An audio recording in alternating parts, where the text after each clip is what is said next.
नमस्कार, आदाब, सत श्री अकाल। आप देख रहे हैं the nation voice. Uttar Pradesh में मुहर्रम को लेकर उत्तर प्रदेश पुलिस के डीजीपी द्वारा जो गाइडलाइन जारी की गई थी, लोगों ने उसका खुलकर विरोध किया और सरकार को भी चेताया कि अगर हालात ऐसे ही रहे तो उसको बड़ा खामियाजा भुगतना पड़ेगा। तो अब इस मामले में नया मोड़ ये आया है कि उत्तर प्रदेश पुलिस के डीजीपी ने शिया धर्मगुरु कल्बे जवाद से बात करते हुए ये कहा है कि बिस्मिल्लाहिर्रहमानिर्रहीम। इस वक्त मैं यहाँ दिल्ली में हूँ और दिल्ली में भी मेरे प्रोग्राम है, आज भी प्रोग्राम रहे और कल भी है और मुझे कल दिल्ली से साखनी जाना है। ज़्यादा मैं लखनऊ में हाजिर नहीं हूँ। मैंने यहीं पर रास्ते ही में मुख्यमंत्री योगी जी साहब से फोन पर बात की और उससे पूरी शिकायत की। तो मैं अभी बात करता हूँ डीजीपी साहब से। तो डीजीपी साहब का फोन आया मेरे पास यहीं दिल्ली में। उन्हीं ने बहरहाल इस बात की यकीन दहानी कराई है कि आइंदा की कोई बात नहीं की जाएगी जो शिया कम्युनिटी के लिए मुहर्रम मनाने वालों के लिए काबिल एतराज़ हो, और इसकी लैंग्वेज में भी बदलाव किया जाएगा। और क्योंकि खुफिया खत था जो इत्तेफाक से पब्लिक तक पहुंच गया, लेकिन उन्होंने कहा कि आइंदा इस कस्म की कोई बात नहीं होगी जो मुहर्रम मनाने वालों के लिए काबिल एतराज़ हो। ज़्यादा उनके वादे पर हम भरोसा करते हुए, यकीन करते हुए अपने बाइकाट का जो ऐलान हम वापस लेते हैं और लिहाजा मुहर्रम मनाने वालों से और अंजुमनों से और आवाम से और तमाम लोगों से मेरी गुजारिश है कि वो मीटिंग्स में वो शिरकत कर सकते हैं और कोशिश ये हो कि इंतहाई खुशउस्लूबी से, तयपरम तरीके से मुहर्रम के तमाम प्रोग्राम शिया सुन्नी हज़रात बनाए और कोशिश ये हो कि शान शौकत से मनाया जाए और ऐसी कोई भी बात ना हो कि जिससे मुहर्रम के ऊपर कोई असर पड़े। इंशाअल्लाह इसका जो सवाब जो है तब सब लोगों को मिलेगा जो मुहर्रम के प्रोग्राम को मनाएंगे इंशाअल्लाह। आपको बता दें कि उत्तर प्रदेश पुलिस के डीजीपी द्वारा पहले जारी की गई गाइडलाइन के विरोध में शिया धर्मगुरुओं ने कहा था कि कोई भी ताजिएदार या अज़ादार प्रशासन द्वारा बुलाई गई किसी मीटिंग में हिस्सा ना ले। मैं खुलकर करूंगी तेरे हर जुल्म की मुखालफत, तू वक्त का तख्ता नशीन है, तू वक्त का तख्ता नशीन है, मेरे भारत का तू खुदा नहीं। मुहर्रम का जुलूस है और मुहर्रम का जुलूस 19 अगस्त को यूपी में निकलना है। उससे पहले यूपी में नफ़रतों का बहुत बड़ा तड़का लगा दिया गया कि ताकि किसी भी तरह हम इलेक्शन जीत जाएं। इनको पता है फेंटा कोला बाबा को कि मैं इलेक्शन तो जीत नहीं सकता, तो इसलिए हर तरह की नफ़रत मैं फैलाना चाहता हूं और फैलाता आ रहा हूं।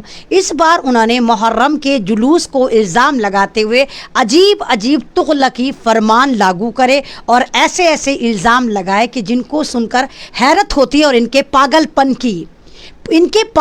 की पूरी पुष्टि होती है कि ये 1001% पागलों के हाथ में सरकार आ चुकी है। और इन तमाम नेताओं का, इन तमाम प्रधानमंत्री जितने चीफ मिनिस्टर, इनका ठिकाना सिवाय बावले खाने की कहीं और हो ही नहीं सकता। यूपी के डीजीपी हैं, उनको तुगलकी फरमान दिया गया है। जाहिर सी बात है वो भी बेचारे नौकर हैं, इनको तो लिख के दिया जाता है, वही फरमान करते हैं। उन्होंने फरमान में कहा कि भाई जनाब, जो मुहर्रम का जुलूस निकलता है उसमें गाय की हत्या करी जाती है। मुहर्रम का जुलूस और गाय की हत्या, बावलेपन की लास्ट स्टेट। इतना तो पागल भी नहीं होता इस सरकार को और इनके मंत्री संतरियों को। अगर पागल खाने ले जाके अब छोड़ा जाए तो डॉक्टर हाथ जोड़ दें। नहीं भाई, बावले पागल आते हैं, इतने बड़े बावले हमारे यहाँ नहीं आते जितने बड़े ये सत्ता में सरकार चला रहे हैं। कहाँ तो मुहर्रम का जुलूस और कहाँ गाय को काटना, कि भाई इनके मुहर्रम के जुलूस में गायें काटी जाती हैं। इन जाहिलों से पहले तो ये पूछो कि जुलूस कहते किसको हैं, जुलूस निकलता कहाँ पर है? जुलूस सड़कों पर निकलता है। तो क्या जब सड़कों पर निकल रहा है तो ये पूरे कसाई ले लेके चल रहे हैं कि गाय को लेके चल रहे हैं, काटते हुए जा रहे हैं। 8-9 बजे से शाम के 7 बजे तक ये जुलूस निकलता है। तो एक तरफ तो इन्होंने ये वाला तड़का लगा दिया कि मुहर्रम के जुलूस में क्योंकि गायें काटी जाती हैं और मज़हब के ठेकेदार सबसे बड़े हम हैं। वो अलग बात है कि हमारा आसाम का बीजेपी का नेता ये वाली बात कहे कि मुर्गा मत खाओ, मछली मत खाओ, दबा के गाय खाओ। हफ्ते में 2 बार जो गाय खाएगा वो प्रभु के गुण गाएगा और अच्छी सेहत पाएगा। ये मैं नहीं, आसाम में बीजेपी का कद्दावर नेता बोल रहा है। और दूसरी तरफ ये उत्तर प्रदेश में कह रहे हैं कि अगर शियाओं ने ये जुलूस निकाला तो इसमें गायें काटी जाएंगी, जब गायें काटी जाएंगी तो हिंदू मुस्लिम में लड़ाई होगी। और ये क्योंकि लड़ाई चाहते नहीं है, उत्तर प्रदेश तो हर तरह से डिजिटलाइज हो चुका, कोई क्राइम नहीं, कोई जराइम नहीं, कुछ नहीं है, इसलिए हम वहाँ पर मुहर्रम के जुलूस की इजाज़त नहीं दे सकते। दूसरा इन्होंने और अटपटा बयान दिया कि इस जुलूस में रेप होते हैं, लड़कियों के साथ बलात्कार करा जाता है। मतलब जहालत की हद देखिए। जो मुहर्रम का जुलूस एक तरह का गम के तौर पर मनाया जाता है कि जब करबला में हज़रत इमाम हुसैन को शहीद करा गया था, उसके गम में ये शिया हजरात इसको मनाती है, तो उस पर क्या ख़तरनाक इल्ज़ाम लगाया जा रहा है कि इस जुलूस में लड़कियों की इज्जत को तार तार करा जाता है, चलते फिरते जुलूस में लड़कियों को रेप कर करके छोड़ा जाता है। निहायती इब्ने जाहिल सरकार है और जाहिर सी बात है ये सरकार आपने चुनी थी। अगर फैंटा बाबा को आप ना चुनते तो आज ये गुफा में पत्ते पीस पीस कर बॉडी पे लेप कर रहा होता।